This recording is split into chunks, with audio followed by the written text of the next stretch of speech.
款新式武器的研发，有时需要投入大量的技术，经过多次试验改进，从而耗费天文数字的金钱和若干年的时间。而这样的稍显武器之所以不能投入应用，原因可能有很多种。原因之一是进度滞后，导致迟迟不能造出，而进度滞后的原因则可能是技术攻关遇上瓶颈，或者资金不能到位。对于一款武器而言，延迟问世让人痛苦，坚持下去极可能最终修成正果，也可能无疾而终。美军的 DDG-1000驱逐舰在研发过程中也曾出现多次跳票，5代 GF-35也曾一再追加成本，推迟研发进程。站在前几年的坐标上，也可以把这两款武器称为黑洞，好在现在已然服役。而对另一些武器来说，当周期突然到了新的替代品出现，或者战场形势发生变化，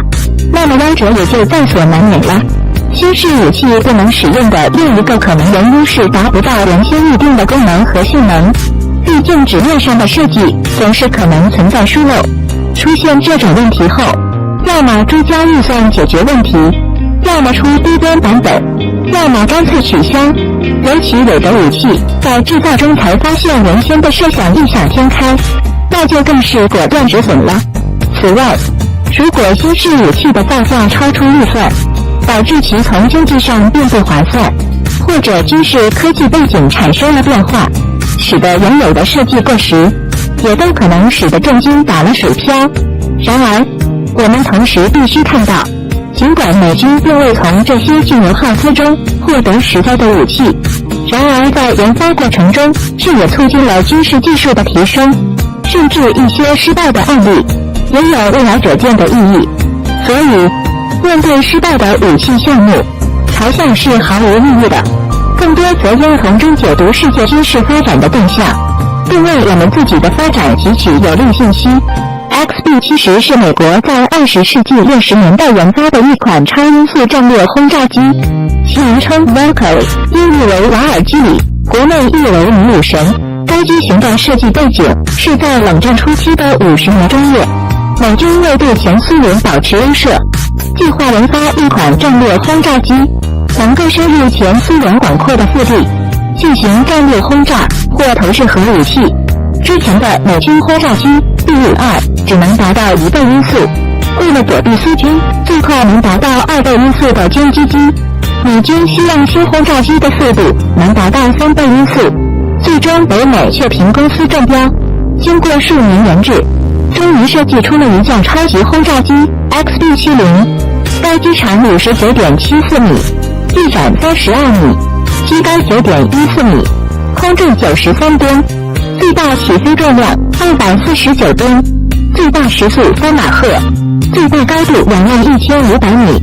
其采用了压式、无平尾、大三角翼的总体布局和双垂尾，机翼翼尖部分还可以向下折叠，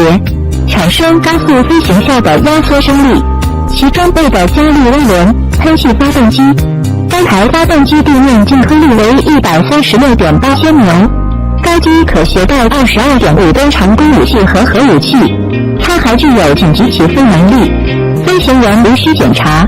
甚至无需穿飞行服也能驾驶。整体来说 XB-70作为设计制造来说是比较优秀的，也基本实现了初期的设想，让机在1964年首飞，4年达到了21500米高度3倍音速的指标，这个研发速度也不算慢了。然而就在这数年间，冷战格局发生了很大的变化，苏联在防空导弹方面大幅度进步，使得美军原先利用高空高速渗透的战略已然难以实现。像 XB-70这种超高空、超高速的飞机，相应其飞行的灵活性就很差，变速和转向都不容易，这样你速度再快，也会被敌方算出飞行轨道，进行针对性拦截。加之重达200吨的庞大身躯，更是敌方雷达捕捉的极好目标。针对超高空飞行用的超薄三角翼设计，也无法用于低空飞行。这样一来，原本造价昂贵的战略大杀器，实际已经不合时宜。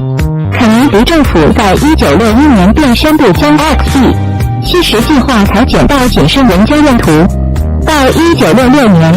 达人发出不久的第二架原型机，在飞行表演时同伴飞的 F-104战斗机相撞，机组人员全体遇难，这更给了反对派政客的攻击借口。最终 XB-70计划完全退出历史舞台，仅存的首架原型机被送入了博物馆。此后的美军新一代战略轰炸机都改用低空穿透作为指导思想。至于明天 XB-70的任务，则可以由更高、更快、更远的洲际导弹来完成。基本上 XB-70作为项目完成的本身是成功的，它的不幸仅在于外部环境的变化，为此浪费的钱约为15亿美元，这在60年代可不是个小数字。